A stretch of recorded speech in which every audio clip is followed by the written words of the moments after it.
There can never be a good time to find out that you have breast cancer. For me, that news came on a day of rehearsal for a lovely acting job. I was enjoying it very much. It was also a day when, very unusually, I found myself being offered another job to follow on straight away afterwards. Now that's something of a luxury for most actors. Once it was established that yes, I really did have breast cancer, the process for treating it got underway as soon as possible. Appointment followed appointment for several weeks in a row. Meetings, information gathering, assessments, diagnoses. My feet hardly touched the ground. One of those meetings was a pre-chemotherapy chat designed to give me information and guidance about how to manage some of the likely side effects of chemotherapy, including hair loss. Hair loss. I have to admit the thought of losing my hair was daunting. There were booklets and leaflets and websites and all kinds of information for me to sift through.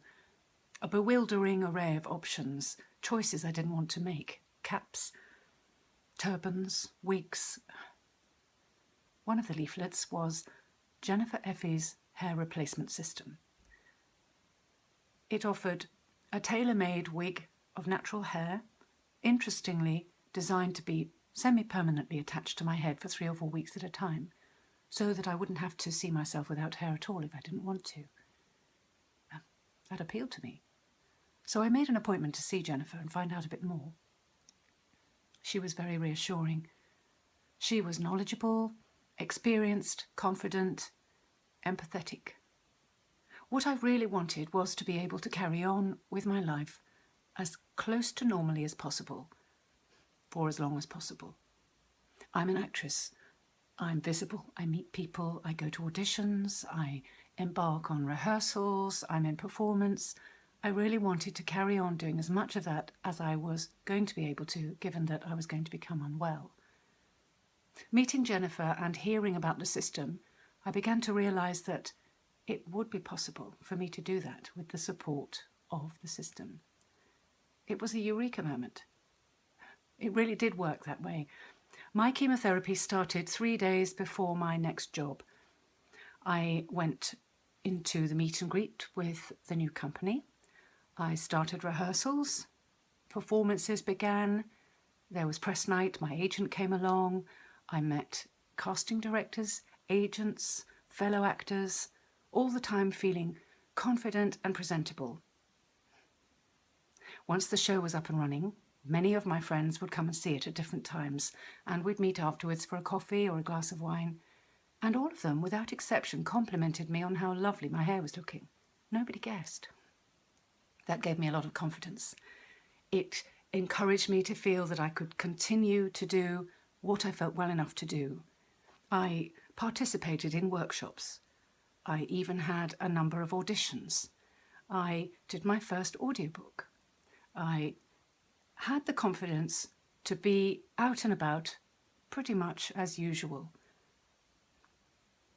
Further down the track, I decided that I'd like to cut my hair so that it would look a bit more like my spotlight photo.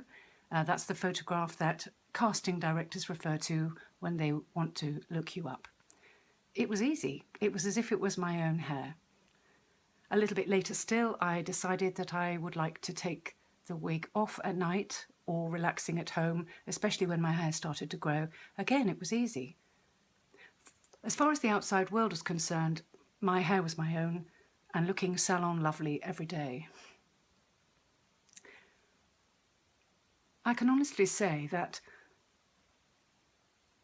apart from the wonderful medical treatment that I had, being able to walk out into the wide world with my hair looking as good as it was so empowering and so positive that it gave me immense support. I would go to see Jennifer and her team regularly. They would wash and blow dry my hair, and every time I went I was made welcome, not just as a client in a salon, but as a woman going through a tough time in the company of supportive and positive women. Every time I left there, I came out feeling better and looking better. I really would honestly say that if you are faced with a breast cancer diagnosis and the likely loss of your hair, then I would highly recommend you go and talk to Jennifer.